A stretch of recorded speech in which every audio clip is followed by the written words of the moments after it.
शुरू नंबर 1 महाराष्ट्र से करेंगे। एकनाथ शिंदे और अजीत पवार को बीजेपी निपटाने में लगी है। एकनाथ शिंदे या अजीत पवार भाजपा के गले की हड्डी बन गए हैं, इस चीज से इंकार नहीं किया जा सकता। एकनाथ शिंदे अपने आप को असली शिवसेना समझते हैं और अजीत पवार अपने आप को असली एनसीपी, क्योंकि दोनों के पास असली सिंबल है।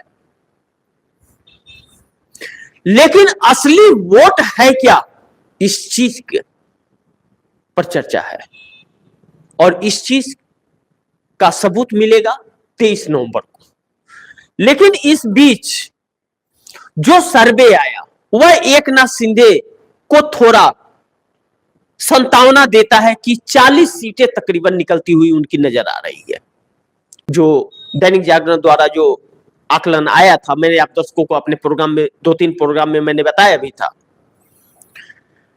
अब एकनाथ शिंदे इस चीज में लगे हैं कि जो यह 40 बताए जा रहे हैं, कम से कम यह 40 के आंकड़े हमारे बचे रहे और यही 40-45 निकल करके आए थे।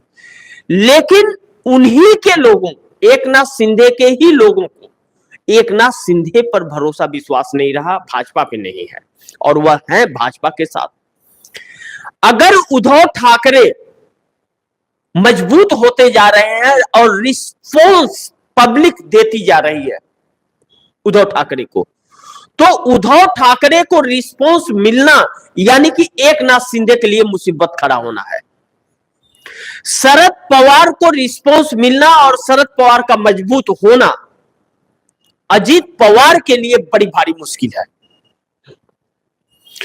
और अजीत पवार जिस सीट से विधायक थे, उस सीट पर लोकसभा चुनाव अपनी पत्नी को 2024 में लड़ाए थे और चुनाव हार गए।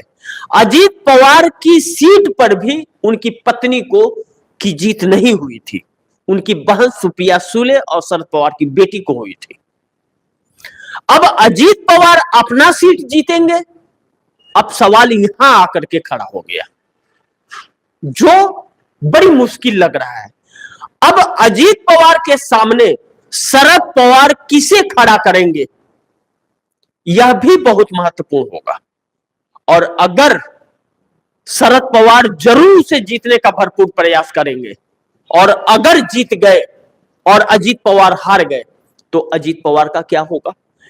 अजीत पवार इस चीज में उलझे हुए हैं कि जब पार्टी का मुखिया ही अगर चुनाव हार जाए तो पार्टी का कैसे संभालेगा और पार्टी के लोग उसके ऊपर भरोसा कैसे करेंगे जब वह खुद की सीट नहीं जीत सकता। तो इसके लिए पैसे का खेल दनादन चल रहा है।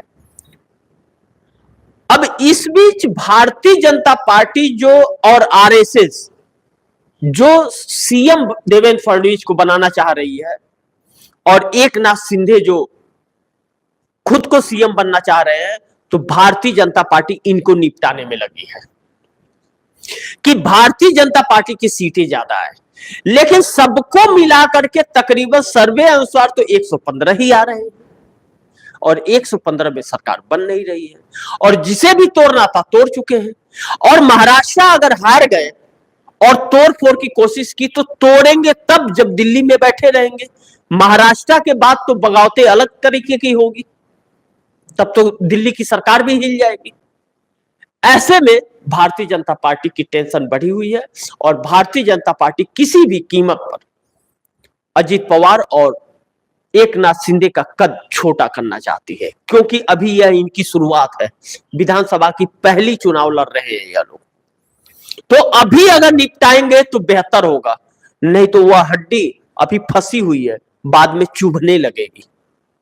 भाजपा इस पर काम कर रही है महाराष्ट्र के अंदर। नंबर 2, भारतीय जनता पार्टी महाराष्ट्र के अंदर यह भी आकलन कर रही है, जो मैंने कल की खबर में आप दर्शकों को बताया था कि भारतीय जनता पार्टी का खेल नहीं चल पा रहा है, तो वह वोटर लिस्ट से नाम कटवाने में लगी हुई है। यह भी संजय राउत ने कहा अपने एक बयान में।